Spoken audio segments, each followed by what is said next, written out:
Prezados e queridos irmãos da TV Caminho Livre, graça e paz do Senhor Jesus. Nesse vídeo vamos dar continuidade ao nosso estudo de Romanos capítulo 8. Estamos analisando o capítulo 8, versículo por versículo. Verso 30. E aos que predestinou, a esses também chamou. E aos que chamou, a esses também justificou. E aos que justificou, a esses também glorificou. Bom, nós temos 4 conceitos expressos aqui no verso 30. Predestinação, chamado, justificação e glorificação. 4 conceitos. No último vídeo, onde nós estudamos Romanos 8, tratamos de falar um pouco sobre predestinação.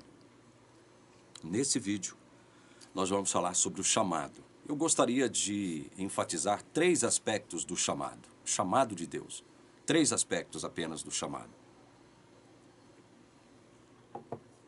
E o primeiro aspecto do chamado é o que nós calvinistas chamamos de chamado geral. Vamos ver isso? Mateus 28, 18 a 20. Abra comigo aí a sua Bíblia. Mateus 28, 18 a 20. Jesus, aproximando-se, falou-lhes, dizendo: Toda autoridade me foi dada no céu e na terra. Portanto, vão e façam discípulos de todas as nações, batizando-os em nome do Pai, do Filho e do Espírito Santo, ensinando-os a guardar todas as coisas que tenho ordenado a vocês. E eis que estou convosco todos os dias até o fim dos tempos. Prestem atenção nesse chamado. Ele é geral. Por que ele é geral? Porque Jesus está dizendo o seguinte: olha, vão e façam discípulo de todas as nações, sem exceção. Não há exceção aqui. Todas as nações. Nós temos que chamar discipulados, fazer discípulos de todas as nações. Agora presta atenção. Jesus não disse, façam todas as nações discípulas. Não, ele disse, fazei discípulos de todas as nações. É diferente. Por isso que o chamado é geral. Mas nem toda pessoa de todas as nações que ouvir o chamado atenderá ao chamado. É simples assim. Mas o chamado deve ser feito de modo geral, universal, né? Aqui em Marcos, capítulo 16, verso 15, Jesus diz assim: Disse-lhes, vão por todo o mundo e preguem o evangelho a toda criatura. Quem crer e for batizado será salvo, quem porém não crer será condenado. Pregue o evangelho a toda criatura, chamado geral. Mas quem será salvo apenas? Quem crer. E nós sabemos que nem todos crerão. Então, o chamado deve ser feito de modo universal. Olha outro texto que eu quero ler com vocês. Mateus, capítulo 22, verso 14. Porque muitos são chamados, mas poucos são escolhidos. Por que isso? Justamente por conta daquilo que eu acabei de lhes dizer. O chamado é geral, mas nem todos atenderão ao chamado. O chamado deve ser feito a todas as nações. Todas. Mas nós sabemos que nem todas as pessoas de todas as nações atenderão ao chamado. Porque são poucos os escolhidos. Então, o primeiro aspecto do chamado é o chamado geral. Não é sobre esse chamado geral que Paulo trata aqui no verso 30 do capítulo 8. Nós vamos ver isso daqui a pouquinho. E aos que predestinou, a esses também chamou. Esse chamado ao qual Paulo se refere aqui não é o chamado geral.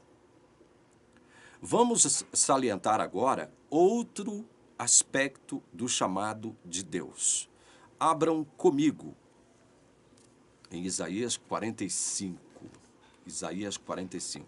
Veja, eu estou tratando desse assunto de forma sintética, tá? Porque se nós fôssemos tratar disso aqui de forma mais aprofundada, mais ampliada, nós ficaríamos muito tempo aqui. Isaías 45, de 1 a 7. Assim diz o Senhor ao seu ungido, a Ciro, a quem tomo pela mão direita para submeter as nações diante dele, para desarmar os reis e para abrir diante dele os portões que não se fecharão.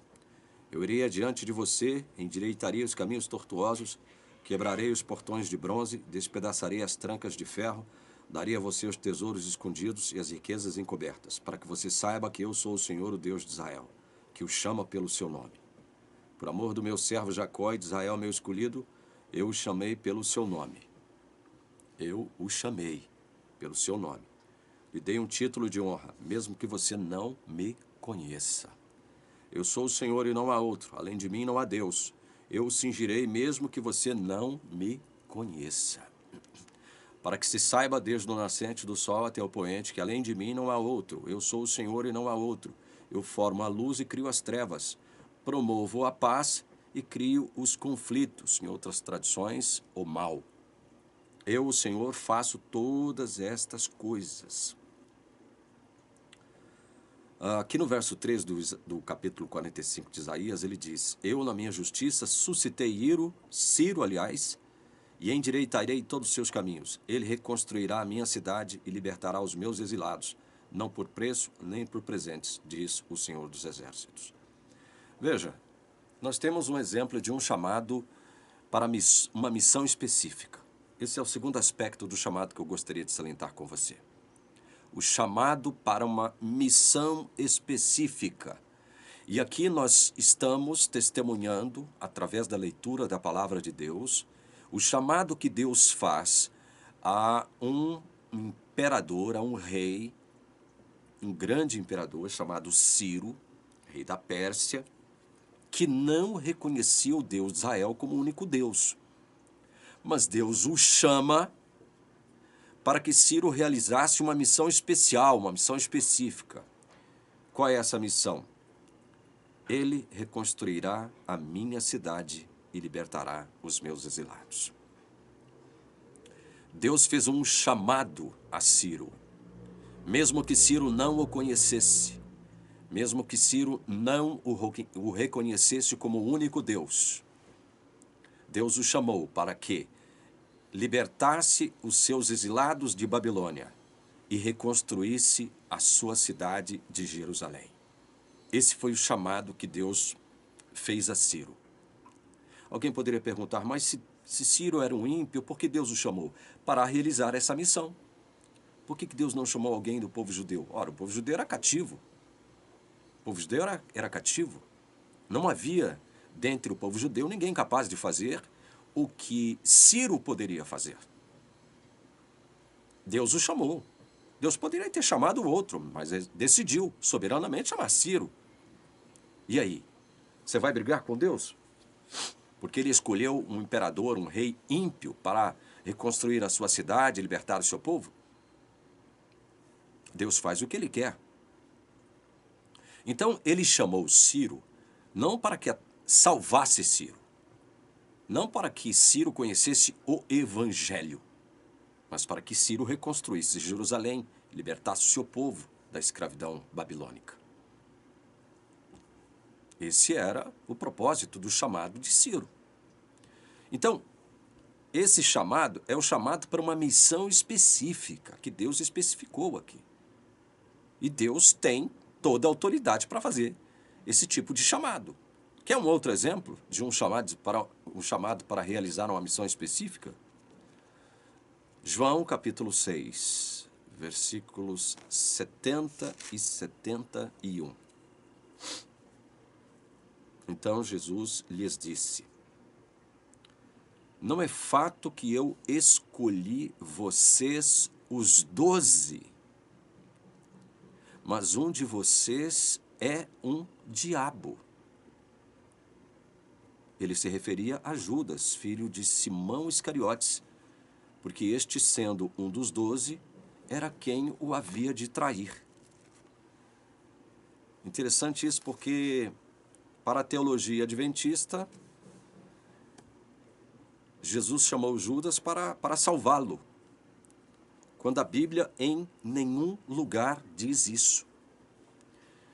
Para a teologia adventista, houve um momento em que Judas se converteu ao Evangelho. Em nenhum lugar da Bíblia a gente vê isso. o que a gente vê é o seguinte: não é fato que eu escolhi vocês, os 12? Ou seja, Deus chamou os 12, inclusive Judas, mesmo sabendo que Judas era o quê? Um diabo. Mas por que ele chamou Judas? Por que mesmo que ele chamou Judas?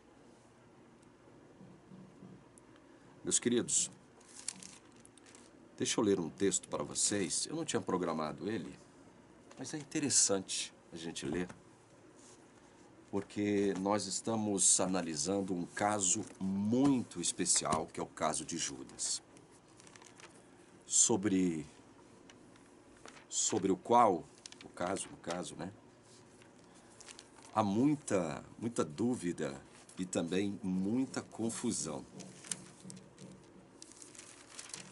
Aí eu leio aqui no Evangelho, no próprio Evangelho de Mateus, capítulo 26, o que consta nos versos... Não, só no verso 24. Mateus, capítulo 26, verso 24. O Filho do Homem vai, como está escrito a seu respeito. Veja que havia uma profecia antiga, registrada lá no Velho Testamento, que o Filho do Homem seria o quê? Seria morto. E que antes disso, ele seria traído por dentre aqueles mais próximos dos seus discípulos, que era um dos discípulos mais próximos dele. Então, por isso é que Jesus está falando, o Filho do Homem vai como está escrito a seu respeito. Foi escrito aonde? No Velho Testamento. Mas olha o que Jesus disse. Mas ai daquele que, por intermédio de quem o Filho do Homem está sendo traído. Melhor lhe fora não haver nascido. Jesus chamou Judas para pertencer ao grupo dos 12? Chamou. Mas foi para salvá-lo? Não. O que a Bíblia está falando aqui? Jesus está dizendo que a Escritura precisava ser cumprida. E ele diz acerca de Judas o seguinte: ai daquele por intermédio de quem o Filho do Homem está sendo traído. Melhor lhe fora não haver nascido. Ou seja, não havia por parte de Jesus nenhuma expectativa de salvação para Judas. Não é isso que o texto está falando, irmão? Ou você quer modificar o sentido do texto aqui agora para defender a teologia torta da sua igreja? É o próprio Jesus que está falando. Melhor lhe fora não haver nascido. Sobre quem ele está falando isso? Sobre Judas. Ele escolheu Judas? Sim, mas ele escolheu Judas para que Judas cumprisse a sua missão. Que missão? Traí-lo. Melhor lhe fora não haver nascido. Lucas, capítulo 22, verso 22. Porque o Filho do Homem, na verdade, vai segundo o que está determinado. Mas ai daquele por intermédio de quem está sendo traído. Veja, o Filho do Homem, na verdade, vai segundo o que está determinado. Mas ai daquele por intermédio de quem ele está sendo traído. Havia uma determinação divina para com a vida de Judas, de que Judas cumprisse a sua missão. De que mesmo? De trair Jesus. Não havia nenhuma expectativa de salvação em torno de Judas. Foi o próprio Jesus que disse, eu escolhi vocês 12, mas um de vocês é diabo. Então por que ele escolheu? Para que ele cumprisse as Escrituras. As Escrituras precisavam ser cumpridas. Judas precisava cumprir a sua missão para cumprir as Escrituras. Pronto, e acabou. Você quer brigar com Deus? Não, você não vai brigar com Deus, porque com Deus você nem tem coragem de brigar. Você vai brigar com a gente, dizendo que a nossa interpretação é que está equivocada. Então me mostra um texto na Bíblia onde a palavra de Deus diga que em algum momento Judas foi salvo, foi verdadeiramente convertido. Me mostra. Ao contrário disso, eu te mostro na Bíblia, mesmo em João capítulo 6, o que Jesus diz assim, olha, João 6,64. Contudo, há descrentes entre vós, pois Jesus sabia desde quando? Desde o princípio, quais éramos os que não criam e quem o quê? Ou havia de trair. E aí? Houve salvação para Judas em algum momento da história da sua vida? Melhor lhe fora não haver nascido, disse Jesus acerca de Judas. Como é que Judas foi escolhido por Jesus para ser salvo por ele? Não, Jesus escolheu Judas para que as Escrituras se cumprissem, porque estava determinado. O Velho Testamento registrou isso, profetizou que um dos seus discípulos mais próximos o trairia. E olha o que consta, para encerrarmos esse tópico. Eu estou analisando o chamado para missões específicas. E nós estamos analisando o chamado de Judas para realizar uma missão específica. Que missão era essa? Trair Jesus. Interessante isso, não é? Muito interessante. Abra comigo Atos, capítulo 1, verso 15 em diante. Naqueles dias levantou-se Pedro no meio dos irmãos. Ora, compunha-se a assembleia de mais 120 pessoas e disse: Irmãos, convinha que se cumprisse a Escritura que o Espírito Santo proferiu anteriormente por boca de Davi, acerca de quem? Acerca de quem? De Judas, que foi o guia daqueles que prenderam Jesus. Veja, a Escritura precisava se cumprir. E Pedro está deixando claro, olha, convinha que se cumprisse a Escritura que o Espírito Santo proferiu anteriormente por boca de Davi acerca de Judas. O nome de Judas não é citado lá no Velho Testamento. Mas havia o entendimento de que, por parte dos discípulos, que Judas era aquele sobre o qual a profecia falava. Ou você não crê na palavra de Deus? Ou você acha que a palavra de Deus não precisa se cumprir, ainda que de forma chocante? Hã? E aí, somos nós, calvinistas, que estamos interpretando de forma errada a questão do chamado para uma missão específica? Ou é você que caiu num engodo da teologia da sua igreja? Hein?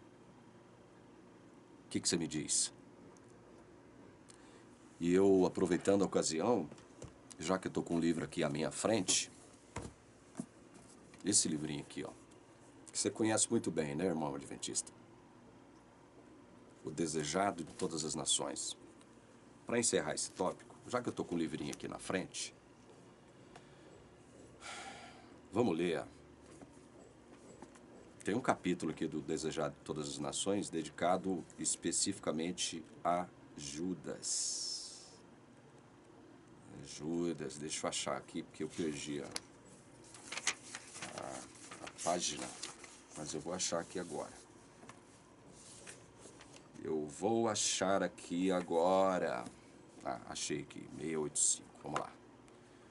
685 é a página onde Ellen White trata de falar sobre Judas. Ela diz aqui na página 686, falando acerca de Judas, o seguinte, está grifado aqui, eu não sei se vai dar para você ler, mas eu acho que vai dar para você ler. Vai, olha o grifo aí. Está dando para você ler o que Ellen White fala acerca de Judas? Ela fala muitas coisas acerca de Judas, mas uma delas que me chamou a atenção foi essa aqui. Mas Judas não chegou ao ponto de render-se inteiramente a Cristo. Se ele não se rendeu ao ponto, não chegou a render-se inteiramente a Cristo, quando é que ele foi verdadeiramente um discípulo de Cristo? Se ele não se rendeu inteiramente a Cristo, quando é que ele foi verdadeiramente um discípulo de Cristo? Hein? Quando? Em tempo algum, não é verdade? Em tempo algum. Ellen White que está dizendo. Se você crê na sua profecia, ou na sua profetisa, você tem que crer nisso aqui. Outra coisa que eu gostaria de salientar a você acerca do que ela diz a respeito de Judas. Olha a parte grifada aqui, ó. Tem uma setinha e tem um grifo. É só uma linha. Leia. Espero que dê para você ler aí. Conseguiu ler? A parte grifada? O falso discípulo representou o seu papel em trair a Jesus.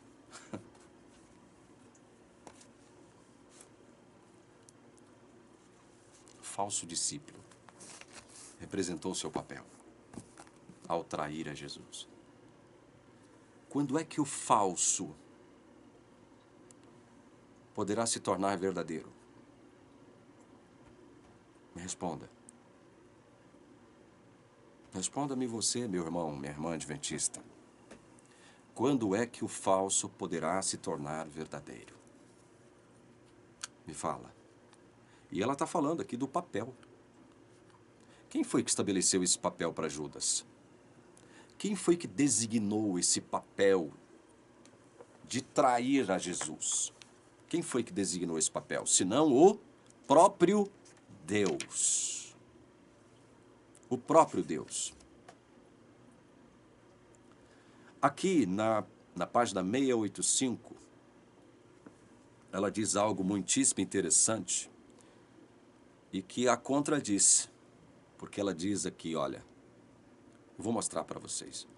Houvesse Judas morrido antes de sua última viagem a Jerusalém e teria sido considerado digno de um lugar entre os 12, e cuja falta muito se faria sentir.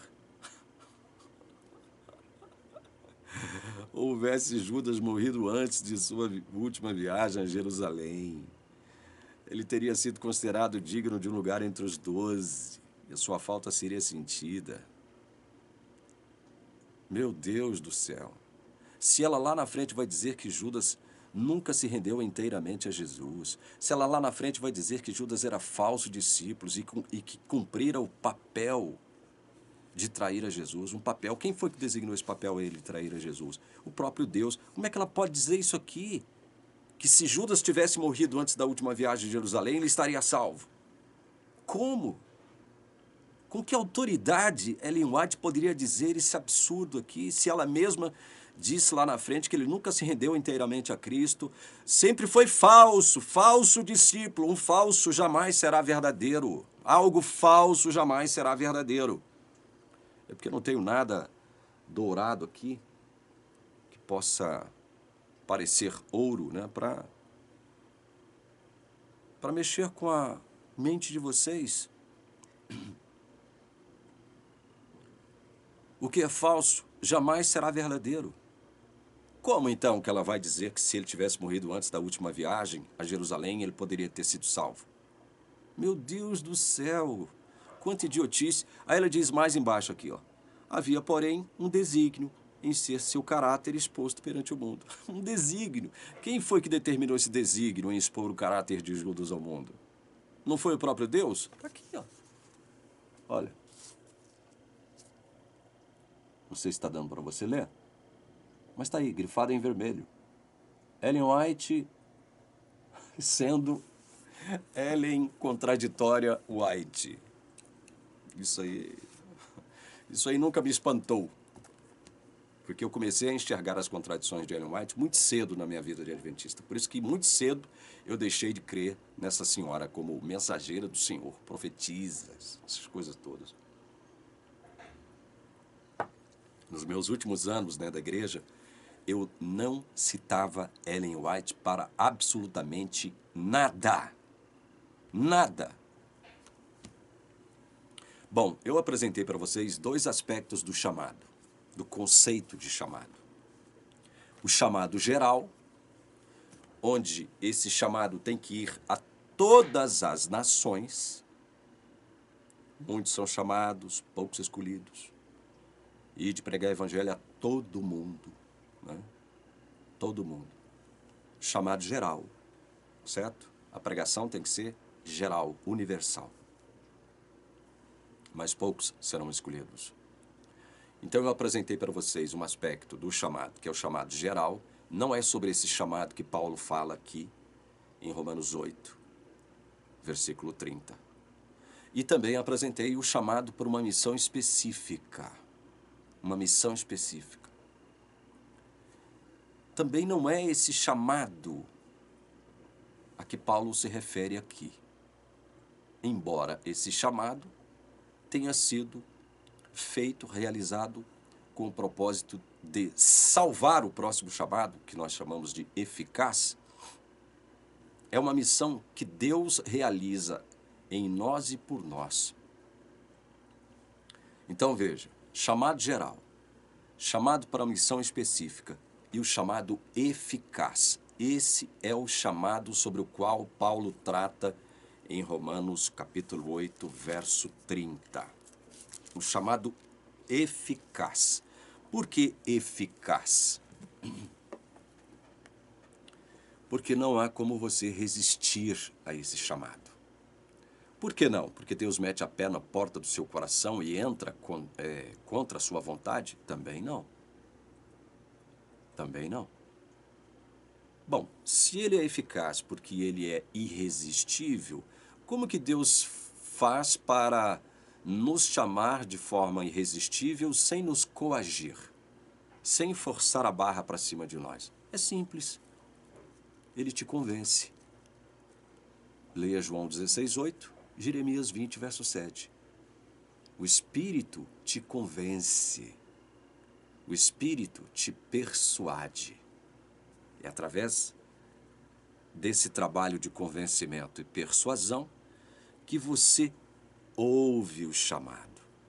Perceba que a fé vem pelo ouvir, mas nem todos que ouvem a palavra de Deus, porque a fé vem pelo ouvir da palavra de Deus, nem todos que ouvem a palavra de Deus terão fé. Isso é uma prova de que fé é um dom e fé, ela só se efetiva na vida do escolhido de Deus, daquele que foi realmente chamado para ser salvo por ele. Porque nem todos que ouvem a palavra de Deus têm fé em Jesus. Porque se fosse assim automaticamente, olha, a fé vem pelo ouvir a palavra de Deus. Então todos que ouvissem automaticamente a palavra de Deus se converteriam, mas não é esse o caso.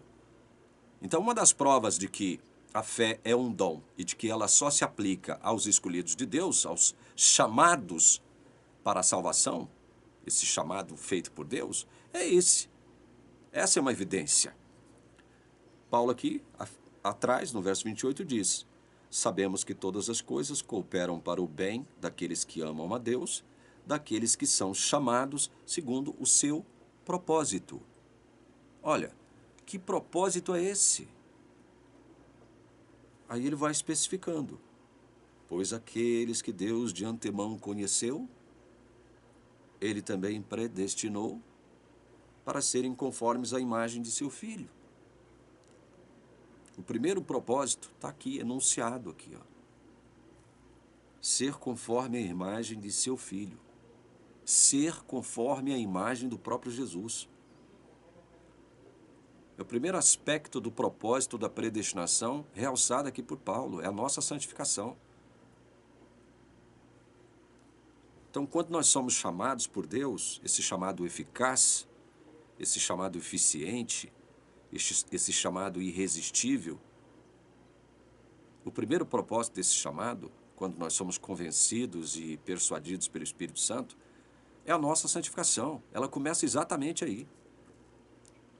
A predestinação não foi enunciada para que nós vivêssemos vida libertina. Aí no verso 30 ele entra: e aos que predestinou, a esses também chamou. Predestinou para quê? Para serem conformes à imagem de seu Filho. Então ele chama todos esses a quem ele predestinou para que sejam conformes à imagem de Jesus. Ele chama todos esses. Esse chamado então é eficaz sobre esses. Ele pré-conheceu, predestinou e agora chamou. Por isso que o chamado é eficaz sobre esses. Olha o que próprio Paulo diz em Romanos 9, 25, aí na frente. Como também diz em Oséias, chamarei de meu povo ao que não era meu povo, e de amada a que não era amada. Chamarei de meu povo ao que não era meu povo. Deus faz isso. Vai lá no meio de uma nação que não fazia parte do povo judeu e chama. Chama aqueles a quem ele veio salvar, a quem ele pré-conheceu, a quem ele predestinou para serem conformes à imagem de seu filho. Ele chama. É um direito de Deus chamar. Não chama a todos. Mas essa pergunta você não tem que fazer, não é para nós calvinistas, não, é para Deus que você tem que fazer. É para Deus. Ele chama aqueles que ele escolheu salvar. Simples assim. Vá brigar com a palavra. Agora leia comigo Atos 2:39. Atos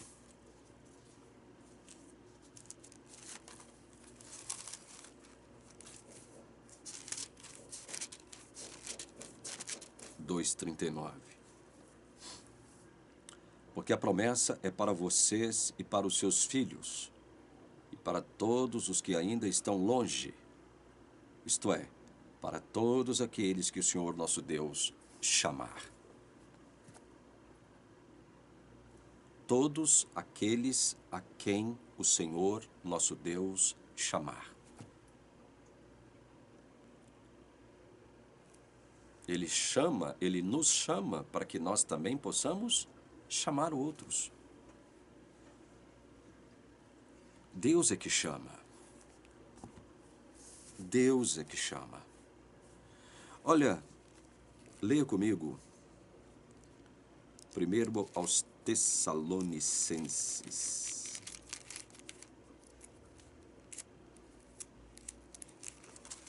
Capítulo 2, versos 12 e 13.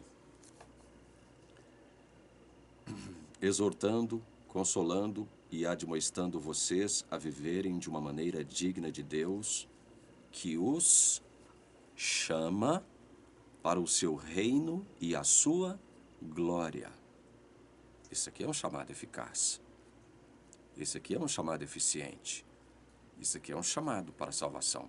Olha o verso 13. Temos mais uma razão para incessantemente dar graças a Deus. É que ao receberem a palavra que de nós ouviram, que é de Deus, vocês a acolheram não como palavra humana, e sim como em verdade é a palavra de Deus, a qual está atuando eficazmente em vocês, os que creem. Está vendo como o chamado é eficaz? É eficaz porque o ser humano não tem o poder de resistir a Deus? Não, pelo contrário. O ser humano, ele só tem o poder de resistir a Deus. Ele só tem o poder de falar não a Deus. Agora, falar sim para Deus, ele tem que receber poder do Espírito Santo para falar sim para Deus.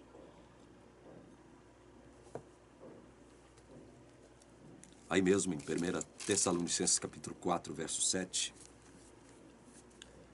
o apóstolo Paulo diz assim: pois Deus não nos chamou para a impureza, e sim para a santificação. Não foi isso que eu falei agora há pouco? O propósito da predestinação? Santificação. Então, quando nós somos alcançados pelo Espírito, ele nos convence, nos persuade de que nós somos pecadores, estamos condenados, e de que necessitamos de um Salvador, alguém que nos substitua, carregando os nossos pecados, nossa culpa, nossa condenação. Alguém que receba a ira de Deus sobre si, para que Deus não direcione a sua ira sobre nós. É o nosso substituto. O Espírito Santo nos convence de que nós precisamos de um substituto.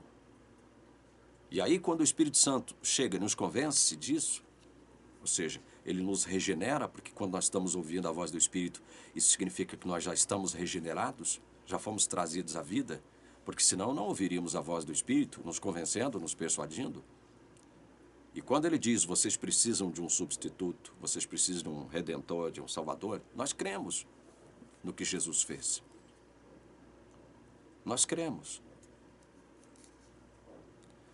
Imediatamente após isso, nossa santificação começa. E foi para isso que Deus nos chamou, foi para isso que Ele nos predestinou. Para a santificação. O que é santificação, senão a total semelhança com o caráter de Deus, santo de Deus. Deus é santo, Ele quer que nós também sejamos santos. Agora, isso é um processo. Não acontece assim, da noite para o dia. E cada um se santifica à sua maneira, de um modo, cada um se relaciona com Deus de um jeito, de uma maneira, de um modo. Mas ainda assim está se santificando. Cada um está num grau, num determinado estágio de santificação, mas ainda assim está se santificando. Esse é o propósito de Deus, a nossa santificação. Então não há nada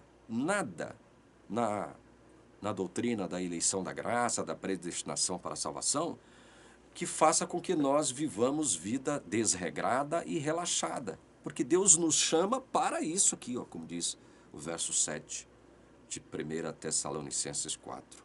Deus nos chamou para a santificação, não para a impureza.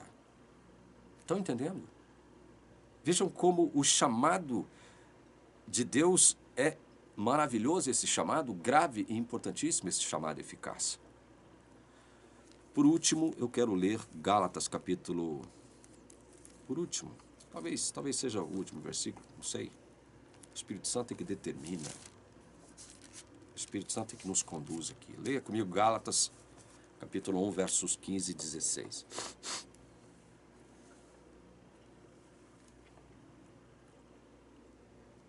Mas quando Deus, que me separou antes de eu nascer e me chamou pela sua graça, achou por bem revelar seu Filho em mim, para que eu pregasse entre os gentios, não foi imediatamente consultar outras pessoas.